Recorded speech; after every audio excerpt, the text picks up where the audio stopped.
Hello again everybody, welcome back again di Bitcoin Update. Happy Monday buat teman-teman semuanya. I'm really sorry ya, a little bit late update today karena kita juga menunggu market close dulu. Kemudian saya juga lihat Bitcoin sepanjang akhir pekan kemarin flat banget, nggak banyak aktivitas. Dan ya di video ini saya pikir udah oke nih kalau kita untuk kasih update ke teman-teman ya, karena udah mulai ada aktivitas lagi. Nah guys, before kita start saya pengen tanya sama teman-teman, ini kalau bukan akhir pekan ya, ini kan udah akhir bulan nih teman-teman ya. Antara Rabu atau Kamis saya rencana mau ngadain live streaming. Kalau kalian agree juga, mungkin kalian bisa ikut serta, mungkin boleh support ya video ini dengan 500 likes button. Jadi support YouTube channel ini juga supaya kita terus berkembang dan bisa berbagi hal-hal positif buat teman-teman viewers lainnya. Alright, so antara Rabu atau Kamis 500 likes, please help me to achieve it, and kita bakal live streaming. Nah teman-teman sekalian, jadi kalau saya pengen update ya hari ini apa yang saya pengen update hari ini itu sebenarnya kita pengen ajak teman-teman untuk melihat bigger pictures ya. Kita pengen zoom out dulu supaya teman-teman bisa lihat the bigger pictures. No need to panic ya, but at the same time kita bisa lihat ini sebagai opportunity ya. Jadi teman-teman sekalian, kita udah tahu nih dalam beberapa hari terakhir perubahan perilaku pasar kripto sudah terasa. Market begitu di weekend flat banget karena memang nggak ada ikut serta si institusi gitu kan. Tapi di saat yang sama kita juga memahami bahwa apa yang sedang berlangsung saat ini itu menarik ya. Ada pertarungan antara institusi melawan institusi. Grayscale berjualan, BlackRock, Fidelity, kemudian Bitfinex, bahkan termasuk Michael Saylor ya, itu melakukan pembelian. Namun daya serap mereka dengan Grayscale yang berjualan, saya lihatnya kurang. Jadi apa? Grayscale itu terlihat lebih mendominasi. Dan terakhir kita sempat mention juga kan bahwa even BlackRock punya duitnya, pengen beli. Mereka juga butuh likuiditas gitu. Mereka nggak bisa sembarangan langsung beli gitu kan, tanpa menciptakan panic attack di market gitu. Panic attack juga harus diciptakan gitu. Jadi mungkin kalau mereka memang ada rencana untuk melakukan akumulasi, mereka bisa aja manfaatin momen di mana Grayscale saat ini sedang aktif berjualan. Kata mereka, ya udah slow aja kita rem dulu ya, kita lepas gas dulu, nggak apa-apa, biar Grayscale asik jualan dulu. Ya, dia bantu kita dapetin harga lebih murah. Kemudian di sisi yang sama kita juga bisa mendapatkan istilahnya kepanikan dari retail investor. Mereka melakukan aktivitas jual. Jadi pemanfaatan ya bisa dibilang kalau dari sisi BlackRock menurut saya nggak ada ruginya sih. Ya, atau mereka menjual fasilitas Bitcoin ETF Spot itu kan untuk ditransaksikan para investornya gitu loh. Mereka beli bukan karena mereka pengen ngehold gitu ya, tapi karena mereka beli untuk transaksi yang berlangsung antar para pelaku pasar di dalam company mereka. Beda ceritanya kalau Michael Saylor gitu, MicroStrategy ya, mereka beli untuk hold karena mereka memang pemikirannya adalah jangka panjang gitu ya. Tapi kalau misalnya kita lihat dari sisi institusi-institusi ini, mereka yang penyelenggara aktivitas transaksi Bitcoin ETF Spot, sebenarnya mereka nggak punya kepentingan seperti itu juga gitu. Ya mungkin di satu sisi treasury mereka keep juga untuk dapat keuntungan lebih dari sisi perusahaannya. Tapi kan kalau kita lihat dari investornya, mereka bebas mau aktivitas, mau beli jual itu terserah gitu loh. Tinggal pertanyaannya adalah investor yang terlibat di dalam perusahaan-perusahaan ini, itu mereka punya tujuannya apa? Mereka pengen invest kah atau mereka hanya sekedar trading? Nah itu yang kita perlu pertanyakan juga. Nah guys, jadi kita memahami juga bahwa institusi saat ini memberikan peran yang berbeda ya pada market, dan kripto ini jadi ikut nih secara behavior. Kalau saya perhatikan mirip-mirip jadi kayak stock market ya. Begitu New York Stock Exchange open, aktivitas pergerakannya jadi lebay. Nah guys, maka dari itu saya pengen ajak teman-teman lihat data dari economic calendar ya. Ini penting banget ya. Kalau kita udah memahami bahwa retail investor sudah tidak sekuat dulu gitu kan. Kita tahu uang-uang institusi sekarang jauh lebih besar gitu. Makanya kita perlu perhatikan loh data-data ini ya. Dan minggu ini kita akan lihat ada rilis data GDP di hari Kamis, kemudian di hari Jumat itu akan ada rilis data PCE ya. PCE adalah Price Consumer Expenditure, ini ngomongin soal inflasi gitu. Dan ini artinya kedua data ini harusnya bisa mempengaruhi pergerakan Bitcoin. Minimal kalau misalkan pada saat rilis datanya nggak gerak, minimal ya teman-teman ya, sampai pecah suaranya. 21.30 begitu masuk New York Stock Exchange open itu bakal gerak. Nah, ini berarti guys, kalau buat kita-kita yang mungkin tipikalnya trading gitu ya, di hari Kamis atau Jumat ini mungkin agak harus waspada. Ya, jangan terlalu dipaksakan untuk bertransaksi. Karena kenapa? Proses manipulasi untuk stock market sendiri itu biasanya terjadi di jam itu. Jadi memang kita juga harus aware ya bahwa akan ada volatilitas kencang yang masuk begitu New York Stock Exchange open. Kenapa? Karena mereka udah ancang-ancang, ya kan? Mereka yang di institusi itu kayak, oke, hari ini guys kita beli saham ini, dan beli Bitcoin sekian. Nah itu udah mulai ada bayangan ya teman-teman bahwa mereka akan mengeksekusi itu pada saat Wall Street open. Begitu Wall Street open, sibuk, wah, transaksi, proses, semua segala macam berjalan. Dan ini artinya data ini akan memberikan pengaruh. So, kalian harus be careful dan memperhatikan data itu. Mungkin nanti akan saya update lagi menjelang rilis data ya, di hari Kamis dan hari Jumat. Dan untuk pergerakan Bitcoin sendiri, saya pengen ajak teman-teman zoom out ya. Jadi kita ngelihat secara gambaran besar. Of course, kita ngelihat bahwa pergerakan sepanjang tahun 2023 ini adalah strongly bullish. Kalian bisa tambahkan trend line, which is dari bottom ke bottom seperti ini, ya low ketemu low, dapatlah trend line-nya. Maka ada potensi harga bisa mengalami retracement atau koreksi sampai menyentuh trend line lagi, baru kemudian dia terpantul. Nah, ada beberapa faktor yang saya pengen tambahkan teman-teman sekalian biar kalian lebih notice lagi gitu. Pertama, kita ngomongin soal resistance-nya dulu deh. Menurut kalian wajar nggak sih kalau misalkan penguatan akibat sentimen positif dari September lalu sampai dengan perkiraan di kisaran akhir tahun 2021 lah ya, Desember pas, itu harga mengalami penguatan lalu somehow mengalami rejection setelah retest $47.000. Salah satu pertimbangannya adalah karena hanya dari sana saja kita baru melihat harga Bitcoin turun hingga 17.000. Jadi 47.000 ini adalah checkpoint terakhir sebelum Bitcoin turun cukup signifikan pada 2022 tahun lalu. 2 tahun lalu teman-teman ya. Nah, dan oleh karena itu by proses kita bisa melihat bahwa seandainya di sini terjadi yang namanya proses manipulasi, ya liquidity sweep dan banyak faktor lain yang kalian bisa sebutkan ya. Ini banyak sekali terminologinya di dalam kripto.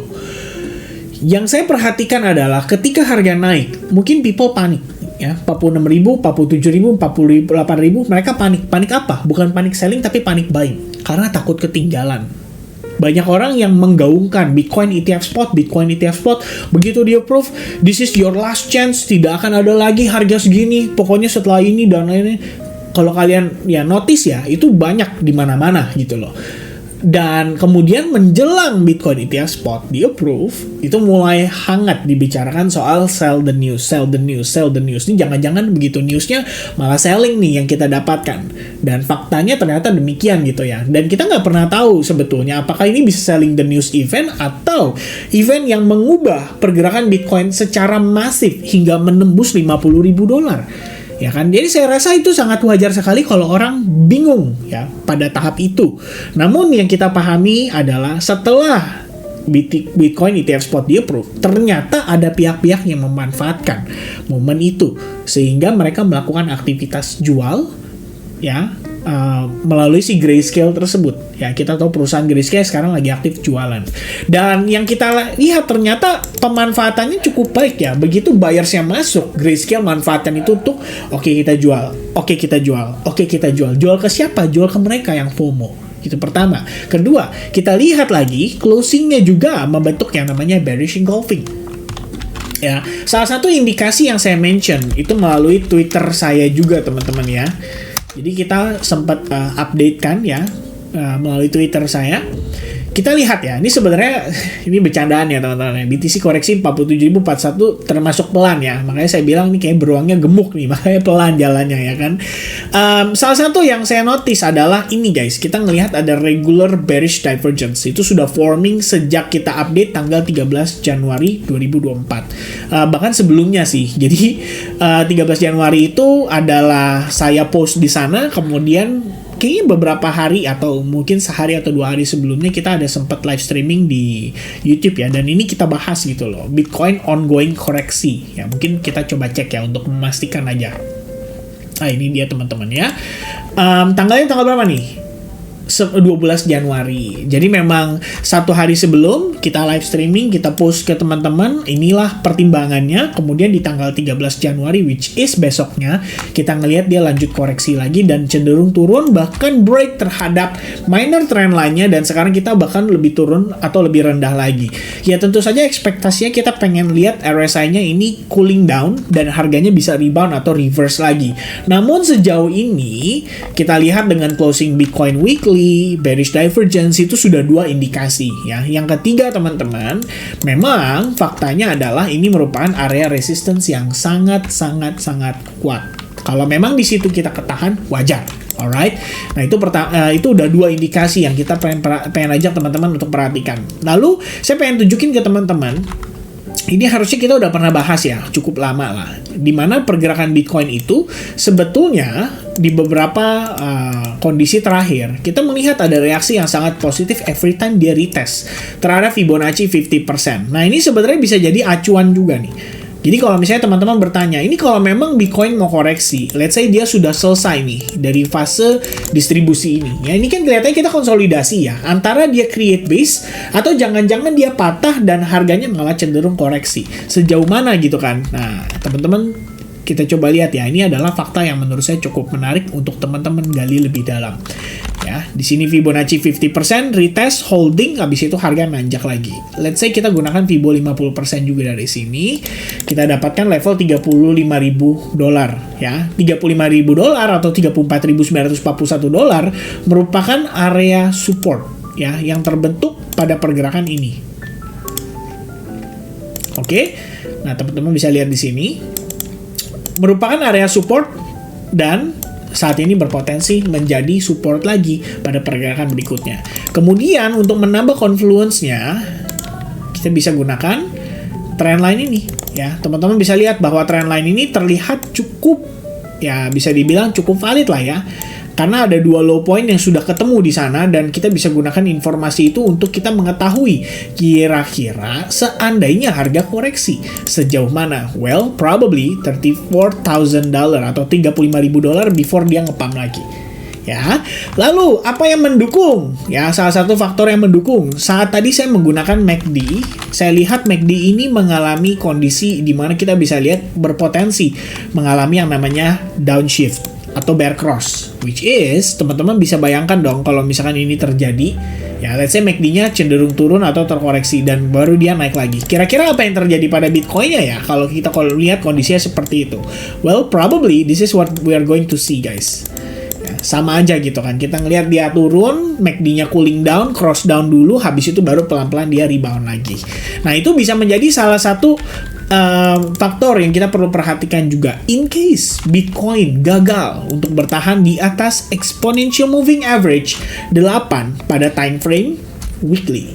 Maka next stop adalah EMA21 ditambah potensi kita bisa breakout sampai $35.000. Nah, itu menjadi pertimbangan saya untuk saat ini saya melihat pergerakan harga pada Bitcoin. Nah, teman-teman sekalian, tidak ada guarantee 100% ini bisa valid terjadi seperti yang saya sampaikan tadi. Namun ini adalah bagian dari antisipasi yang kita perlu lakukan. Sehingga apabila memang Bitcoin terjadi pada kondisi seperti yang tadi kita mention, teman-teman bisa melakukan antisipasi.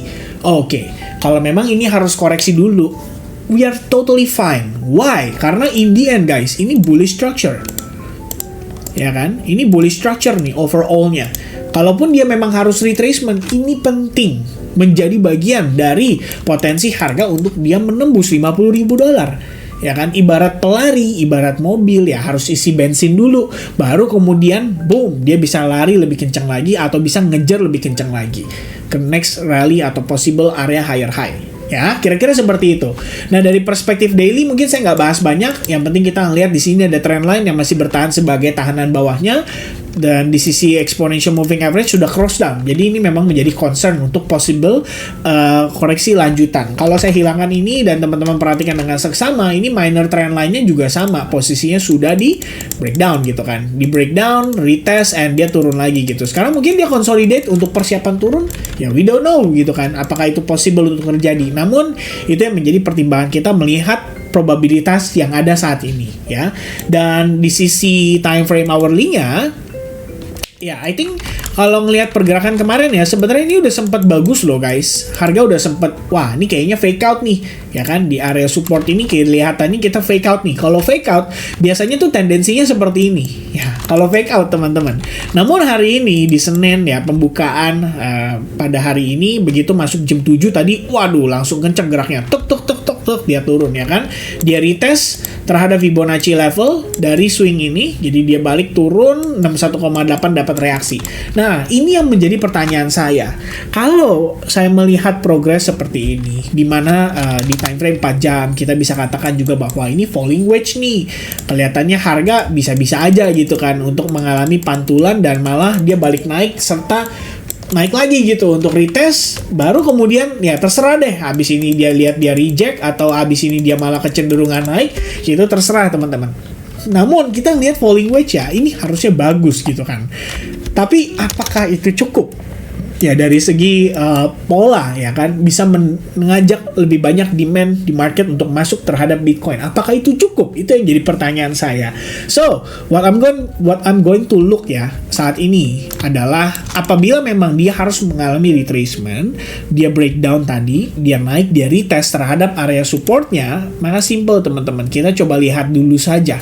Begitu sampai di level support tersebut, apa yang terjadi? Kalau misalkan Bitcoin mengalami rejection, Anda lihat ada candle rejection, kenceng gitu.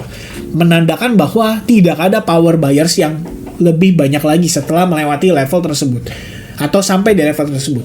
Ini artinya, ya kemungkinan kita bisa dibawa turun. Namun, kalau kita lihat, tiba-tiba, wah, price-nya bagus nih. Nanjak signifikan banget. Ternyata ada buyers. Dan harga break dari trendline. Nah, itu nggak ada masalah, guys. Kita bisa manfaatkan untuk open long position. Right after level trendline itu berhasil di breakout. Nah, ini saya ngomong khusus buat trader ya. Tapi kalau misalkan buat teman-teman yang istilahnya melakukan DCA, spot, kalian pengen keep jangka panjang, menurut saya nggak ada masalah. Manfaatkan aja sebaik mungkin. Oke? So, itu dia teman-teman sekalian update saya seputar Bitcoin. Ya, harusnya cukup lengkap dari informasi yang saya sampaikan. Dan sekali lagi saya sampaikan teman-teman, kalau kalian interested untuk kita live streaming, please help me to reach 500 likes di dalam video ini. Dan kita akan adakan live streaming untuk hari Rabu atau hari Kamis nanti. Oke? So, thank you very much guys for watching this video and I hope you have a nice day today. God bless to everyone and sehat selalu semuanya serta dilancarkan rezekinya. Alright? Amin teman-teman. Cheers and bye-bye guys.